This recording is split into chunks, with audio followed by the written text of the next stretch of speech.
The 43rd season of Opera Theater of St. Louis will be the last with Timothy O'Leary as general director. When the season ends, O'Leary and his family head east, where he will assume his new position as general director of the Washington National Opera at the Kennedy Center. We couldn't let him leave without having a conversation about the path that brought him to opera theater in the first place. Yes, I will win this evening and rob you of your treasure. Lucky at cards, unlucky in love. Such is the case of Alfredo, the man in the middle. He believed his lover Violetta dumped him for another man. By the time he learns the truth that she was coerced into leaving him, Violetta was moments from death. This rehearsal is of Giuseppe Verdi's La Traviata. It's a fan favorite at Opera Theater and opens the company's 43rd season. It is also the final season over which Timothy O'Leary will preside. I never thought that music or opera, that this could be a career. I just thought this was something I was gradually falling in love with.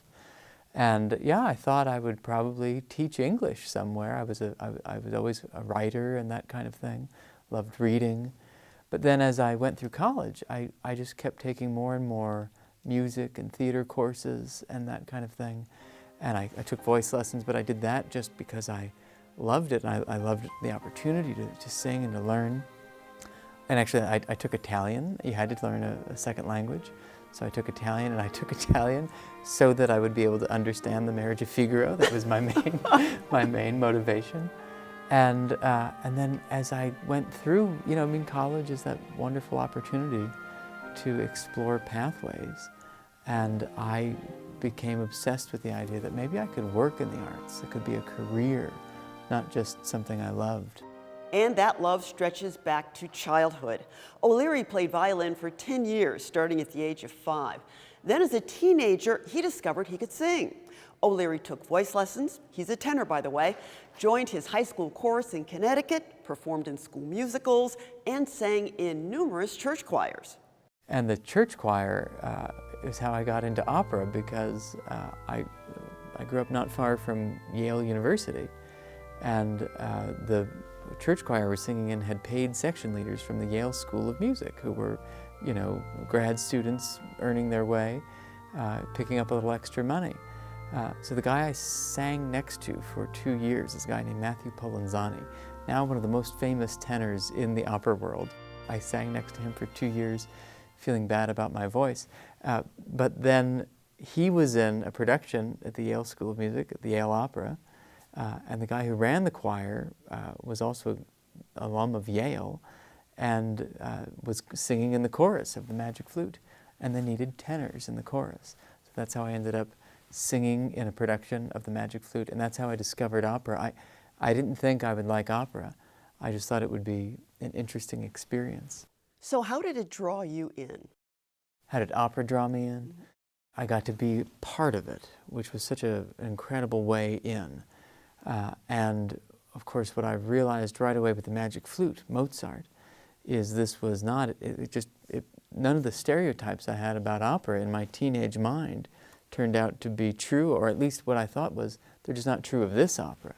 This opera was funny, and it was very humane. The characters were all, very down-to-earth, very fallible people, and it was silly. The Magic Flute is full of fantasy and humor, and actually at the time, I was a huge fan of musical theater. And of course, the greatest musical, if you were a kid in my generation, was Les Miserables, and so one night after leaving a rehearsal of the Magic Flute, I'm driving home and I'm listening to Les Miserables on my tape deck, and I realize, oh, I love this music I'm listening to, but I think I love the music that I've just been listening to in the Magic Flute rehearsal. I think I might love it even more, which was not what I would have expected. And so I went through a couple of years, well, actually 1 year, thinking that was the only opera, the Magic Flute by Mozart. Then the next year, I was a senior in high school, and now I was on the list of tenors who could be in the chorus for the Yale Opera. And they were doing The Marriage of Figaro, so they called me up and they said, would you like to be in the chorus of The Marriage of Figaro? And by that point I thought, yes, I'd love to do that again. That would be interesting. Well, The Marriage of Figaro turned out I loved even more than The Magic Flute. This was an opera that was silly and funny and humane and all that, but also, you know, it's kind of as deep as the ocean, The Marriage of Figaro. It's about all the most important things of life and human relationships, and actually in the end it's about forgiveness. It's about forgiving someone who doesn't deserve forgiveness. And there's, I mean, arguably the most beautiful music ever written is the finale of The Marriage of Figaro, and it's this moment of unearned forgiveness. And I, you know, was 18 years old and I thought, there's really something to that. So that started me down this path. After college, O'Leary became a grants writer for the New York City Opera. He was also drawn to stage directing and became an assistant stage director at Glimmerglass Opera, a summer festival in central New York. And then after several years of working as an assistant stage director and having the occasional chance to direct projects of my own, I realized I wanted to work in a way that was about fostering the whole process, you know, and so that's when I developed this hope that I could one day run the whole company somewhere. But again, it seemed like a totally unlikely quest, and yet time and again I kept getting little opportunities. Where were you when you interviewed for the job with Opera Theater? Well, I was sitting at my desk at the New York City Opera because I had returned there, and now I was in an administrative capacity. I was called administrative director, which was sort of a catch-all title. I was sort of doing a lot of the kinds of work that other people didn't want to do. I was sort of helping coordinate among all the different departments. And I was sitting at my desk when I got a call from Charles Mackay, who was my predecessor at Opera Theater of St. Louis as general director. And Charles, who I had barely gotten to know, I mean barely, through an Opera America conference, which is like the coming together of opera administrators from all over North America. And Charles had been a guest presenter at a session I attended, and I just thought, wow, what a role model. This was a guy who was so committed to the greater good of the art form, but then was also clearly such a human being, such a lovely person, you know. And I thought, that's what I want to be. And so Charles called me up because he was going to be in New York, and he wanted to know if I'd like to have breakfast. And you know, what I later came to understand is that Charles was planning his exit from St. Louis. He went on to be the general director of the Santa Fe Opera, and that breakfast was my chance to get to know Charles, and I was sort of, I didn't know it, but I was sort of auditioning. After O'Leary took the helm of Opera Theater in 2008, one of his earliest productions was actually planned by predecessor Charles Mackay. Salome by Richard Strauss is the biblical story of the woman who demanded the head of John the Baptist in exchange for performing the Dance of the Seven Veils. There's no intermission in Salome, straight through 100 minutes, and it's intense. There's no break for applause, there's no jokes. This thing goes right through. So you have no idea how the audience is responding until the very end. And, well, without going into all the gory details, at the end, there's Kelly Caduce covered in blood, stage blood, I should say. Of course. She's just on this tour de force of exploring all the darkness of, you know, humanity. And lights out, lights back on, Kelly Caduce stands up for a solo bow, and the whole place, sold-out theater, rises to its feet in unity with this sort of yell of, you know, of approval. And I thought, okay, they liked that. I'll get to keep my job here in St. Louis. During O'Leary's tenure, Opera Theater built upon its world-class reputation for presenting a mix of popular classics with rarely staged and commissioned works, all sung in English. The 2011 production of The Death of Klinghoffer by John Adams dramatized the hijacking of the cruise ship Achille Lauro by Palestinian terrorists. They murdered Jewish-American passenger Leon Klinghoffer and threw him overboard in his wheelchair in 1984. I have a feeling that tonight's program will be a little bit more serious and appropriately so. In advance of the opening, Opera Theater led a community-wide civic dialogue about the project. The children of Leon Klinghoffer objected to the work, claiming it cast the terrorists in a sympathetic light.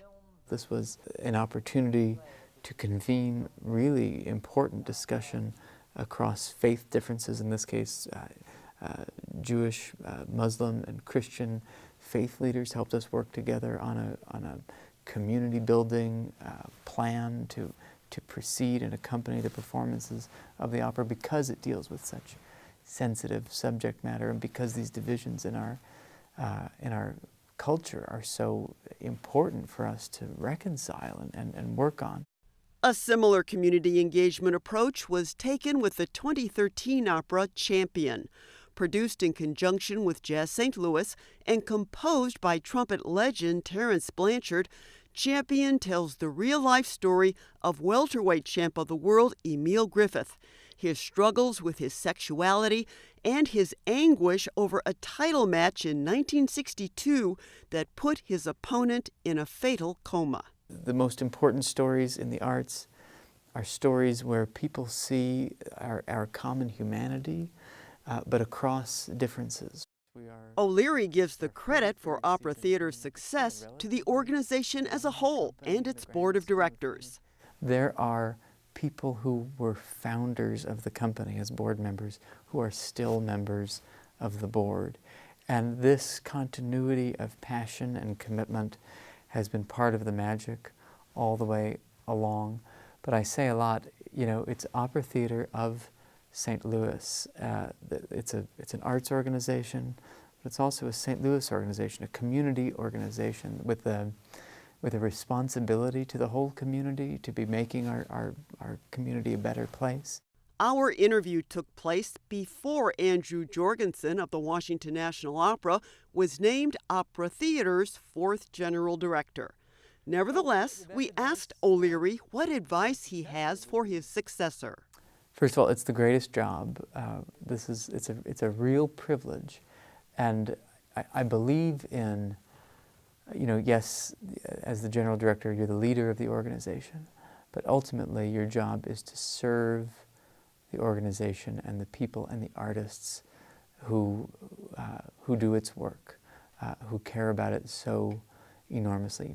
The board of directors at Opera Theater of St. Louis, the subscribers, the volunteers, these people all put in so much of themselves every year. And the thing that makes it all go is the collaboration between all those stakeholders. So yeah, it's a service job, and then it's ultimately about just loving the people, loving the organization, loving the challenge. Loving the fact that yes, it's going to be bumpy at times. Now I'm the parent of 3 children, right? Whatever happens, it's about just loving these people. And I do think that's the job of a leader, is to love the people and the thing that you're leading.